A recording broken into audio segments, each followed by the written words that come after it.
Well, I don't see the point in waiting any longer, so let's bring her out. The star attraction, the one you came to see. Ladies and gentlemen, the one, the only, Miss Judy Gold.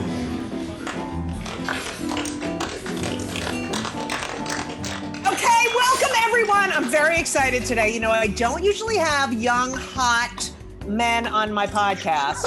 I appreciate the compliment. Yeah, you're young and hot, but I mean, I could be your grandmother. Well, no, probably not. Okay. No. But I feel like the Jew Bell is going to be extra fucking, I'm going to do a few in the beginning just to get it over with.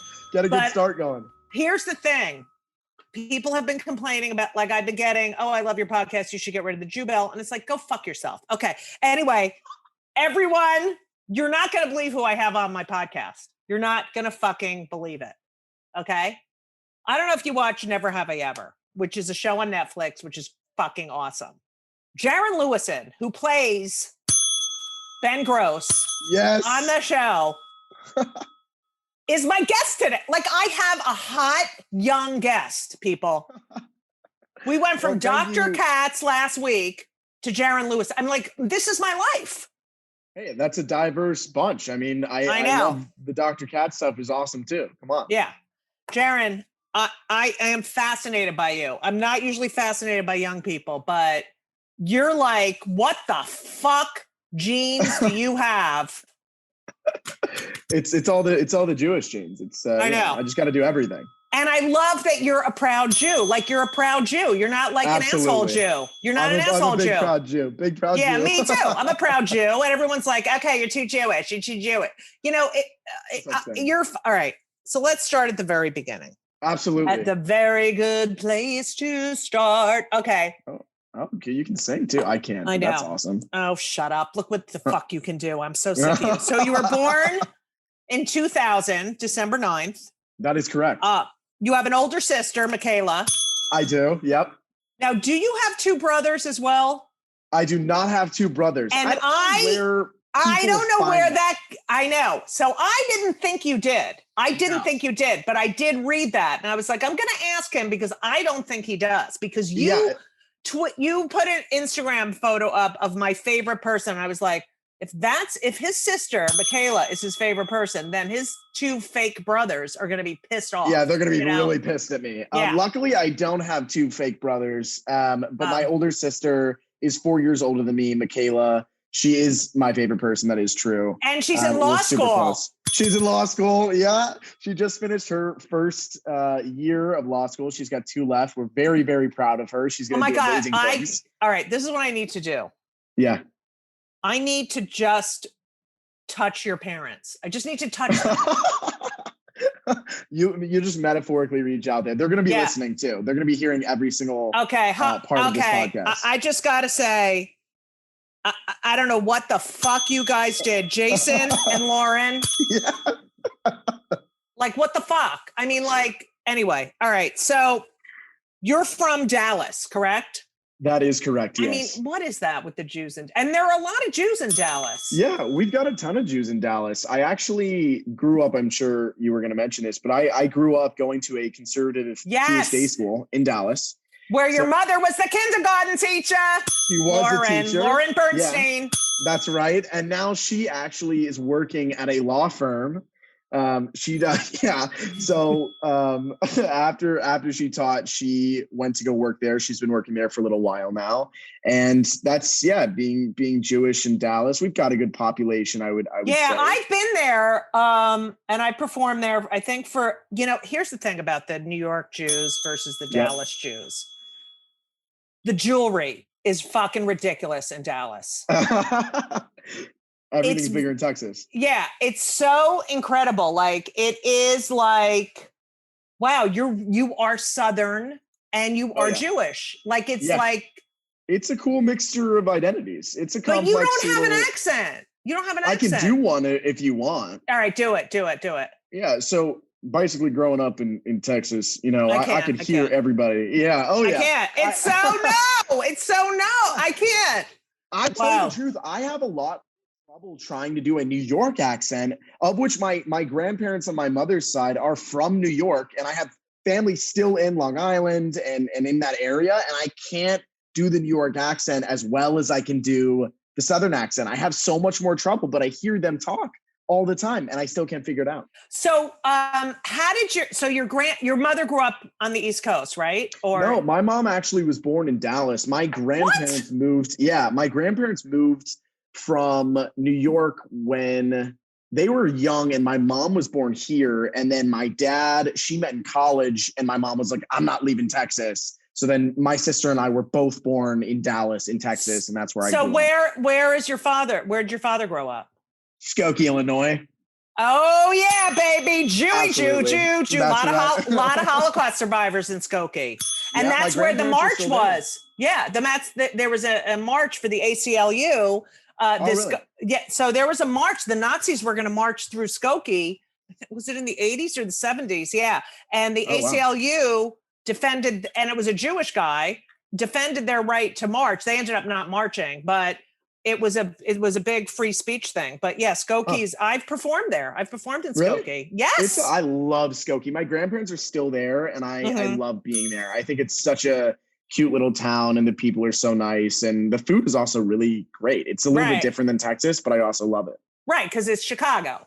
Yeah, I love the Ish. corned beef is unbelievable. Yeah. It's hard to get good corned beef in Texas. That's my one gripe. So have you ever spent any time in New York? Oh, absolutely. Yeah. Oh, okay. I mean, anytime there's a bar mitzvah or bat mitzvah of an extended family member, it's usually in New York. Weddings, whatever, we'll go travel there and spend time with the family. Why did your grandparents move to Dallas? I don't honestly know the answer to that. I just think that they ended up moving. I don't know if we had family here before or how they ended up getting here, but they've been here for, I mean, a long time, like probably around 50 years, I would say, or close to that, maybe. Wow. I don't know if I just aged my grandparents. If I did, I'm so sorry. Please, they don't fucking care. Yeah, they've been here for a long time. My grandfather was a doctor. So yeah, absolutely the bell. What kind? He was just a general family practitioner. He was just helping people for years and years. He retired, I want to say a couple of years ago. It's definitely been a little bit, but yeah, he was a doctor, and they've been here for a while. So you got to grow up with your grandparents, which is so awesome. Yeah, they've lived, I mean, probably 5-10 minutes away from me my whole life. And then my dad's parents are in Skokie, and we go visit them, or they come visit us at least once a year if we can. Everybody, it's so fun. All right, so they have New York accents. My grandparents, yeah, they definitely do. And you can't do it. No, some words I can, but sometimes it ends up sounding like it's from Boston, and then I am in Good Will Hunting with Matt Damon, which I would love to do, but it's just not quite right, and I'm still working on it. I'm trying to figure it out. Oh my God, do you think I have an accent? I can hear it, yeah, but I also am in tune to try to hear it. I'm like that too. I'm very auditory. Yeah, I love it. But like when I went on the road as a comic, when I would go to places and they would say, "Oh, she's too New York," that meant she's too Jewish. Like that was the anti-Semitic way of saying, "Oh yeah, well she's too New York." Okay, so you have an older sister, Michaela. You have your parents, your father. Your mother's a teacher. I think your father works in swag. Is that correct or no? Yeah, he does promotion. Aren't I good with my? That was really good research. Yeah, that was whoa. Yeah, he does. And you went to a conservative. Now, people don't understand the non-Jews that when you say conservative day school, that doesn't mean orthodox. Like that, it means conservative. We're in the middle. We're in the middle. Yeah, you're in the middle for sure. And I was definitely raised a bit more reformed. I'm not super religious in general. I love the cultural identity of being Jewish. Same. I love the Jewish community. And that was a big thing for my parents sending me to Jewish day school. But it did have a lot of religious components at that school. I mean, the education also was excellent. It was really rigorous. It was really, it set me up for success. It really did. I loved going to school there. It was really small, which was good and bad in different ways. But that's key. You get more attention. Kids in my grade. I definitely did. But I grew up with the same kids for 14 years at that school. So you really grow up, everybody, everybody's families and their siblings and all that kind of stuff. So it was a good good experience, I would say, growing up. And then I went to public high school in I know we're not there yet. Richardson. Yeah. I know. Okay, I know everything about you. Okay. So wow, that's you had an improv group come and visit the school, right? When you were like a young kid, and you totally took to it. You totally took to it. I did. I was like 5 years old and my mom was teaching at the time. So I was in the aftercare programs and they came, and I don't even remember what games that they played, but like I was just so into it. Like I was first volunteer, like they couldn't get me to shut up. Right. And afterwards they had told my mom like, hey, you should really get him into this. But I cannot sing and I cannot dance, and I've never been able to, as much as my mother would like to say I can, because my Jewish mother thinks I can do everything. Right. But I eventually got into a local Dallas agent, and that's kind of how I got my start. So you get in the, and your sister doesn't give a shit, right? She's not into this shit at all. Yeah, my sister was a cheerleader growing up, a competitive cheerleader. Oh my God, are you very kidding? athletic as well. She cheered in college, actually. Yeah, I can't with the really Jewish cheerleader to me be like, okay, go try to win. She's crazy good. If you don't win, it's fine. It's go. Fine. Good job. Best. You That's tried. Matters. You That's tried. Right. Did you have a tuna fish sandwich right before you start? You need to take a break. You got to get fuel. That's right. Get some hydration, competitive. some water. Was she the only Jew on the competitive cheerleading team? That is so not Jewish. That is so it's not Jewish at all. I don't know if she was. I feel like there's got to be one or two thrown in there, but it had to have been a strong minority. Are the mothers really cunty like in all those movies and everything? No, I think I don't know. I was young, so I don't know that I really hung out. I just kind of like, screwed around like in the back playing on like some of the mats because I thought I was a gymnast too. Right. And I think that we ended up having some really nice friends that my mom, I think, still and my sister both keep in touch with. It was a pretty supportive group. Right. I mean, you're there all the time. They practice a crazy amount. I know, competitive right? cheerleading is such an intense sport. And it's mental. It's mental. Yeah.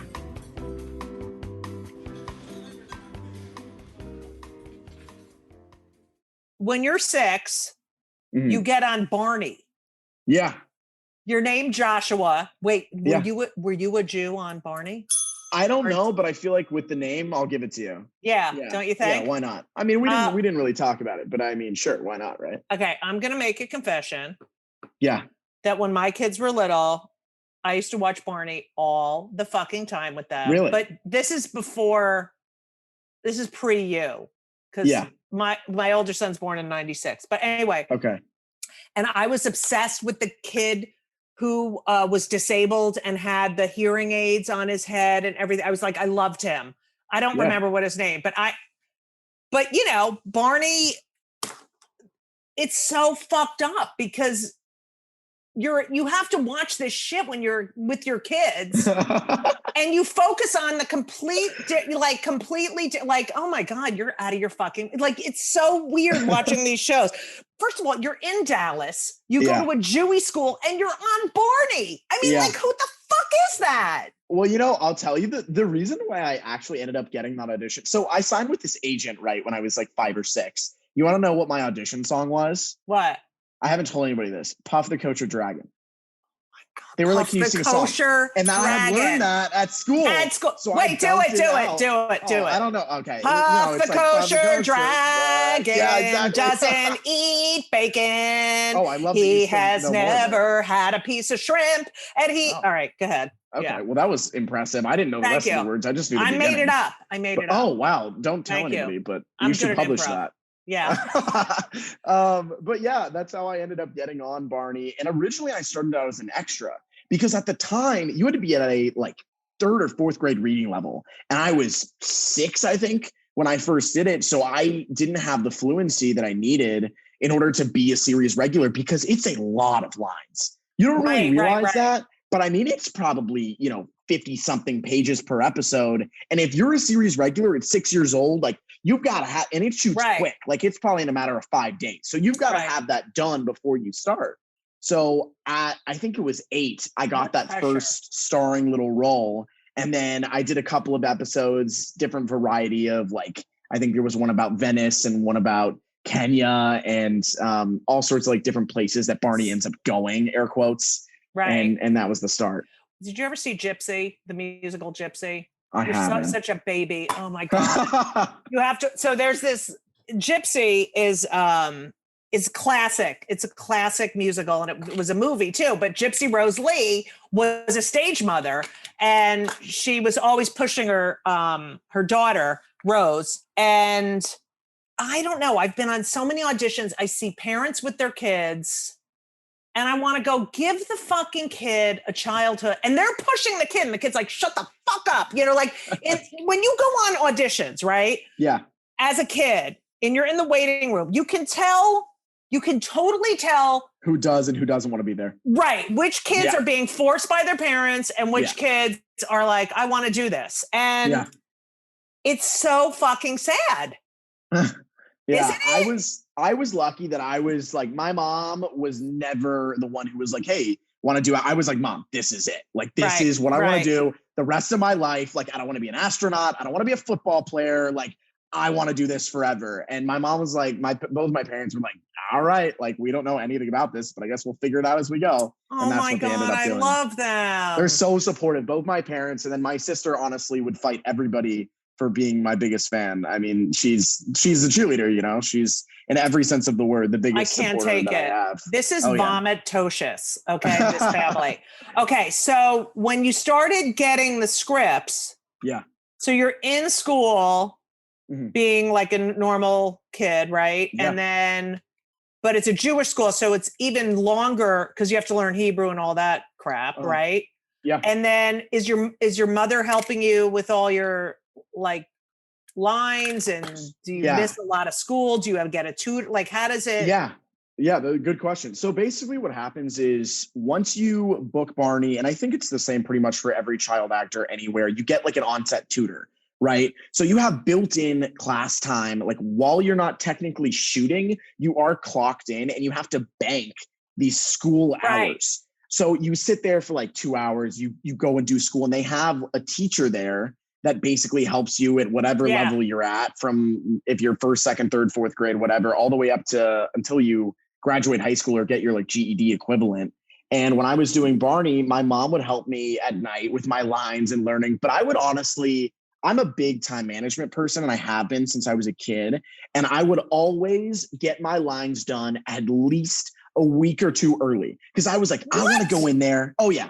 I want to go in there and I want to do the best job. I don't want to ever forget my lines. I want to know everything. So 2 weeks before we'd even start, I would have the whole thing ready to rock. And my mom would practice with me, and I'm sure she got tired of it because I'd be like, Mom, let's practice again. She'd be like, you know it. And I'd be like, again. I was so obsessed with it. I still am. Yeah. That is crazy. Oh yeah. Yeah. I love it. You're not a boy. You're not a regular boy, because like, my kids are like, yeah, no, I'll do it. Like, all right, I'm going to tell you a story. You're going to fucking love this. Okay. This is exactly my kids' time management. Okay. So did you go to Jewish sleepaway camp? Not Jewish sleepaway camp, but did go to sleepaway camp 3 weeks. That's it. You did. Where is it all Jewy, even though it wasn't Jewy? It was the Jew term. I will give you that. Yeah, it was all the Jews went second term. I went to Camp Champions in Marble Falls, Texas, about 4 hours from Dallas, but it was like my favorite thing in the summer. Yeah. So my kids go for like 7 weeks. Okay. Yep. 8 weeks. They did. Anyway, so I have Henry, who's 24, and Ben, who's 19. Okay. So Henry, I said to him, you have to bring the recycling down. Like, because they're fucking slobs and they don't do anything. And I live in an apartment. So like, you have to bring the recycling down to the basement, right? Right. Okay. So I was like, Henry, I need you to bring all the newspapers down. I need you, bring the recycling down. And he's like, I'm going to do it. And it's like, every day. And you have to fight. Like, do I do it? Or that's not the right message, So I'm nudging. And finally I come in and the recycling's gone. And I'm like, oh, thank God. Yeah. So we pack up for camp. He goes away to camp for 7 weeks, 7.5 weeks, comes home. We unpack his bag. I open the drawer of his dresser. You're kidding. And there's the recycling. No way. Yes. That's how fucking lazy. Like he brought it to the back of the apartment, but he couldn't, like that. I go, are you newspapers, slightly genius though, to take it all the way there, keep it for those 7 weeks, and bring it all the way home. That had to have crossed. No, he didn't bring it home. He left it in his dresser. It was here the whole time. He thought you'd never find it. I didn't. I wouldn't have found it if I didn't have to open his drawers to put his clothes back. The unpacking. Yeah, he left it in that fucking dresser. Bottom of that dresser. I don't think I was that bad as a kid, but I didn't like putting my shit away either. My mom used to. I used to leave my socks. I left my socks around everywhere. Like you would just find my socks when I was a kid. And my mom got so fed up one day that she was just like, okay. She took I was like, where are all my socks? They're gone. And she was like, when you start putting away your socks, then you can have them back. I used to have to pay, I think it was like $1 per sock to get them back. Wow. So then I learned. Well, it's a good thing you had a job. Yeah, I know. I not to leave my socks out. So then I eventually had spent my entire life savings, which was like $20 at the time, on my socks. And my mom, to this day, I still know not to leave my socks out. Okay, that's fucking crazy. Okay. So you're there at the Jewish day school. You get bar mitzvahed. Absolutely. How was that? I loved it. What was your speech about? Okay, go ahead. Well, my Hebrew was pretty solid. So the bar mitzvah itself, everybody kind of stresses out about that. Yeah. Because I never had to go to Sunday school. Because Hebrew was taught in my school. So my Torah portion was not that difficult because I knew exactly what I was saying, and it really wasn't that hard. And I had a great tutor. And what was your Torah portion? Do you remember? Oh my God, I don't know. I should so know, and I don't think I do. God. Maybe it was like Vayishlach. Does that sound right? I don't know. That might be complete. My grandpa, my Sab is going to be pissed if that's wrong. He would know. He's screaming it probably somewhere right now. All right. So what about your speech? Did you give a speech? You know how they always I want to thank my rabbi. Yeah, I definitely did. My portion today. Yeah. Yeah, I think I don't even remember what the speech was about. I think it was just something about I don't know what I related it to. It was some mitzvah, and it was a good speech. The rabbi helped me write it. I think he probably did most of it. Right. I just did the thank yous, and he probably helped me with more of I wasn't super into the entirety of the morality behind the portions and all that stuff. I was just like, all right, let me have the party and let me read a little bit and be done. Did you have a huge party? Oh, absolutely. Hell yeah, I did. Yeah. Yeah, you're lucky. It wasn't massive, but I mean, I had a great time. It was on this really cool rooftop. I had all of my friends. I had some acting friends that were there, and it was their first bar mitzvah. So that was lovely. Way. Yeah, I got to take them. They were like, "This is awesome," and I was like, "I know." And then all of my Jewish friends, of course, came. Some of my family flew in from New York. It was really sweet. It was a really lovely time. I actually did a MTV takeover recently for Jewish American Heritage Month, and I showed pictures from my bar mitzvah book talking about my bar mitzvah, and I still have my talit from my bar mitzvah. And yeah. And I don't know if I wore my tefillin, but my grandfather, my Saba, gave me his tefillin from his bar mitzvah that I wore. Oh my God, I'm gonna cry. I have that too. I still have that. Yeah, I know. You're so Jewy. I love you. Oh yeah.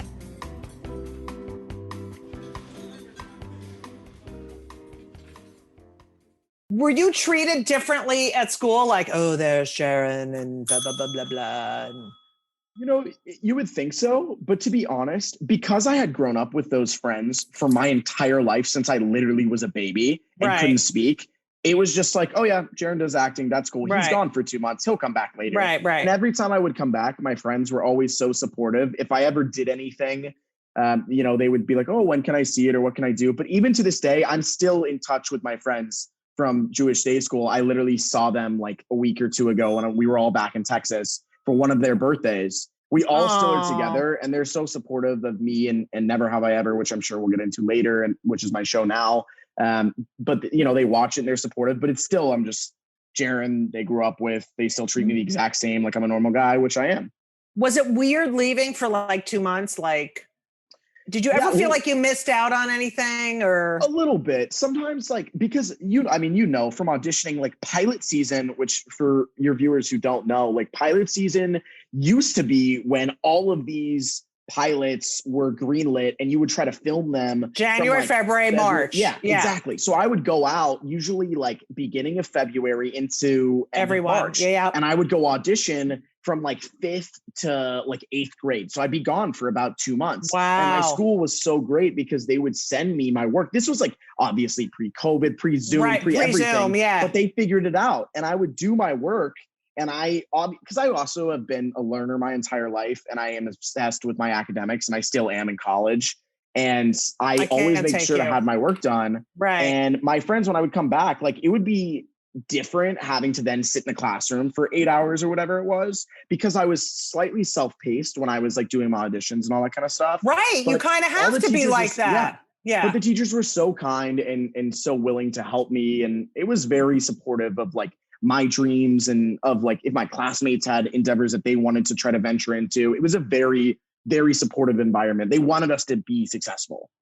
You know, it's interesting because you had to make so many concessions. I think that's probably why you're so good at time management, because you've had to figure it out. Okay, I have this block of time. What am I going to do with it? You know, because I'm not going to have this much time, you know. Yeah, okay. I want to always make the most of everything. That's probably the biggest deal. So you went to Pierce High School. I did. You went to a regular high school, like regular high school. Okay, what this is like? What the fuck? You were captain of the varsity football team? Like what the fuck? Yeah, what the fuck? You don't get to be a fucking TV star and captain of the football team. It doesn't happen. So yeah, I mean, number one, I've been obsessed with football my entire life. Not super Jewish of me. I am not into basketball, very not Jewish. Which is a bit more of the Jewish kind of sport, I would say. My son plays Division I basketball. Oh, that's incredible. Yeah. I wish maybe he can give me some pointers. I'm awful. I'm like god awful. I don't even know how to dribble. But because I was super short and everybody was too tall, and I was the tiny little Jewish kid and I could never shoot. And I was like, screw this, I'm out of here. So I started playing football, and I was also tremendously undersized for that. But in Texas, football is huge. It's like a second religion. I'm Jewish, and then I also am in the football religion. Right. Like it was a big deal, and it still is. And I was obsessed with it growing up. I started playing tackle football when I was in 2nd grade. What is wrong with your mother? This is not. So weirdly, my Jewish mother was like, yeah, go play football. No way. The Texas girl. My dad, however, was like, are you crazy? Right. This is violent. This is terrible. But he eventually got won over, and my mom convinced him because I was so obsessed with it and still am to this day. And in high school, I was like, you know what? I'm going to try out for the team, and I'm going to work my way up, and I'm going to make it. Everybody always was like, oh, he's the undersized, small little Jewish kid. Like, no way he's going to be any good. Right. But I worked really, really hard, and I was really fast. And I was really smart on the field. You have a good IQ. Right. Absolutely. Yeah. And I studied more than everybody. Like I would sit and watch film by myself for hours, or with coaches, like private lessons, whatever, in order to make sure that I may be able to be kind of outmaneuvered physically on the field sometimes, but I'm not going to be outwitted. And that's how I ended up starting my senior year. And I was a good player. Like I started the entire season. I missed one game because I broke my thumb, and then I played the rest of the season with a cast. And it was just it was huge. I loved football. I loved the community. I loved the brotherhood of playing with all of those guys. And I loved that people underestimated me. And then I was able to go in and prove everybody wrong when I would make a big tackle or I'd break up a pass, because I played cornerback, which guards the receivers, if people aren't familiar into football. But it was the best. Yeah. Were you ever concussed? The only concussion I've ever had was when I played indoor soccer. I played 2 years up, and it was a summer league, and I was on a breakaway, and I was in 2nd grade. So I had to have been like 3 feet tall. And there was like some 5'8", like pubescent, like man child who was probably 13 in 4th grade. Right. And he ended up like shoulder checking me into the boards. And that was the only concussion I ever got. But I did have some other injuries when I played football. Right. It's not safe for a Jew. Yeah, but like I don't regret any. I broke my collarbone twice playing football, and then I fractured a little bit of my back. And your mother wasn't like, oh my God, I can't. She was. She absolutely was. She was like, oh my God, this is horrible. But and then let you go back and do it. Yeah, you couldn't stop me. I loved it too much. It wasn't going to happen. I was going to keep going. Were you the only J on the team? At one time, yes. but there was like one or two where like, they do the prayer before the games. Yeah. And I would just, silently say the Shema. It worked for me though. So it was solid experience. Oh my God, I love you so again. much. Ben on his teams, they do the Lord's Prayer or whatever. Yep.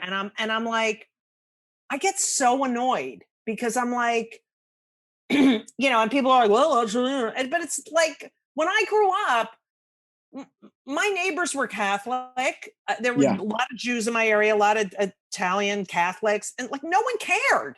No one did that. No one, it wasn't outwardly, you're this and I'm that. And I don't know. I feel like it wasn't a huge thing what I played. It was just like we did it before we went out to play, just because our coach was a bit religious and he was always very respectful about it. He was like, hey, you've got it. Oh yeah. He was like, hey, I know this isn't what you do. And if you want to say something in front of the team, that's cool. He gave me that option. I was like, no, I'm good. You guys do your thing. I'll say my little private prayers. I appreciate it. And he was always really understanding about it. So it never made me feel uncomfortable or weird.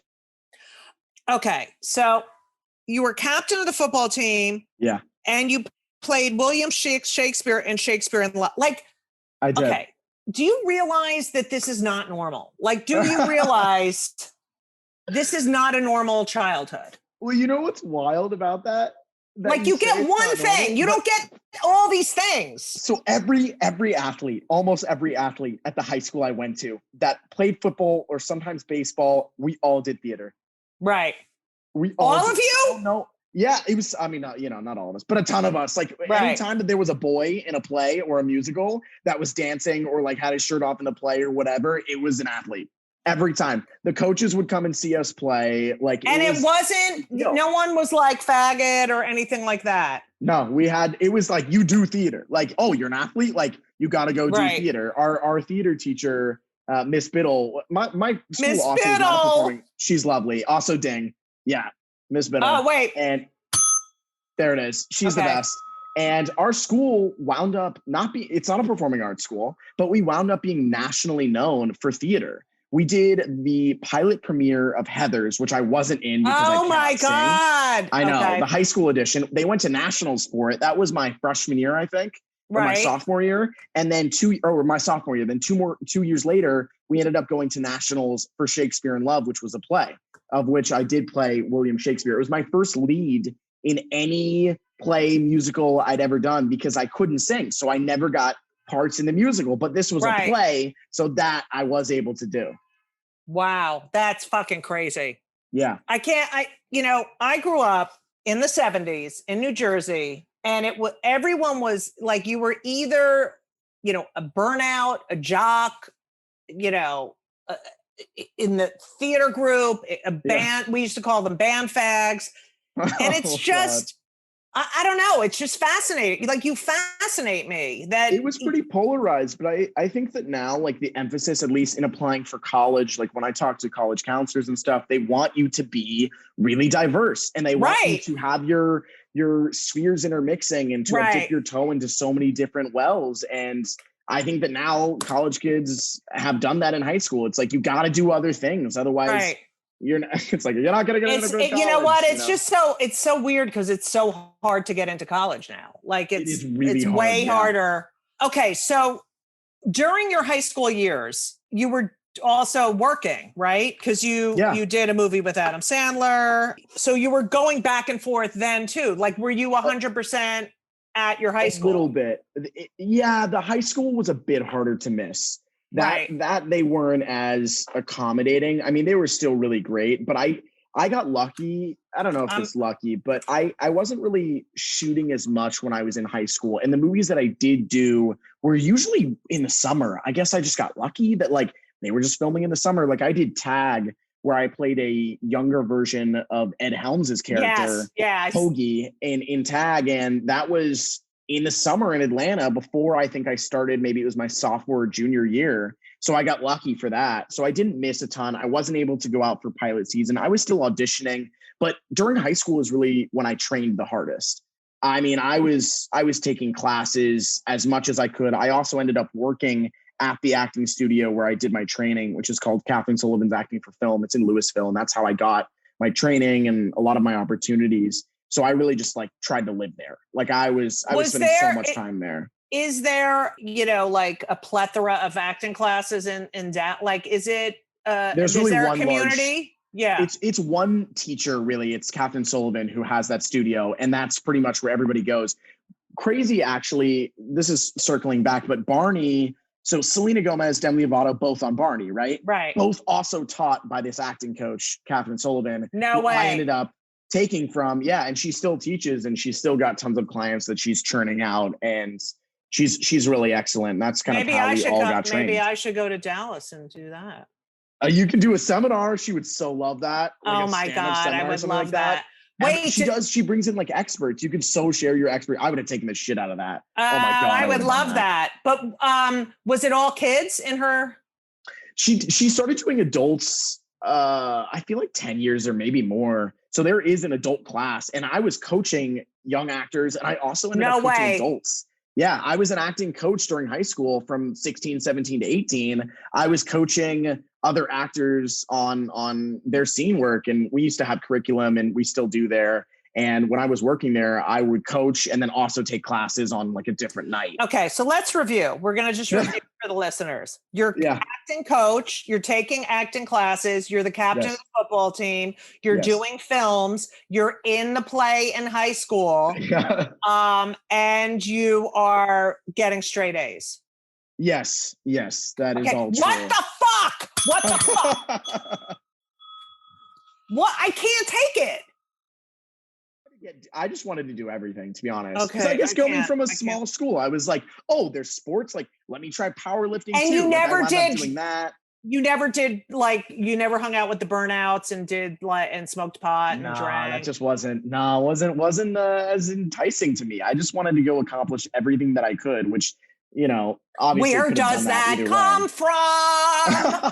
I think it's intrinsically motivated. I don't know. My parents also are not pushy, like put no pressure on me. Obviously, they're like, hey, do your best. Like that's always my parents' motto is, did you do your best? If you don't do your best or you didn't really try and give it your all, then they're disappointed. But if I tried my best and got a C in math, they'd be like, well, congrats on your C. You tried. What else can you do? But I always just have wanted to do as well as I could. And for me, that meant 110% in every possible thing. Okay. I think your parents should give parenting classes. They should open a parenting studio. Okay. I'm going to let them know that you said that. Thank you. Thank you so much for listening to part 1 of Kill Me Now with Jaren Lewison. How adorable is he? Kill Me Now is produced by Laura Vogel, edited by Colin Schmaling. This podcast would not be possible without the help and dedication of Brittany Jo Sowards. If you like the show, I say this every week, just subscribe, just leave a 5-star review, please, please, please. Then it helps more people find this podcast, and then I become more well-known, and, everyone will want to do my podcast. So that's how we all feed into each other. Go to my website, judygold.com, buy my book. Yes, I can say that when they come for the comedians, we're all in trouble. Download my albums, see where I'm performing, read stuff people wrote about me, read stuff I wrote. Just go to my website. You have nothing else to do. And then, follow me on Twitter and Instagram. I'm at Judy Gold, JEWDY, GOLD, because I'm Jewish. My website is Judy Gold Regular, JUDYGOLD.com, because I'm a little bit normal. And that's all. I hope you're all vaccinated. I hope you're enjoying the summer. And I hope everyone stays healthy, keeps laughing, and I can't thank you enough for listening. I love each one of you individually, like you have no idea. And as we always say, so long. Don't forget to tune in next week to Just Kill Me Now. It's Just Kill Me. Oh. Don't forget to turn for part 2 on Just Kill Me. No, it's not. It's Just Kill Me. No. Judy Gold's Just Kill Me. Just Kill Me Now.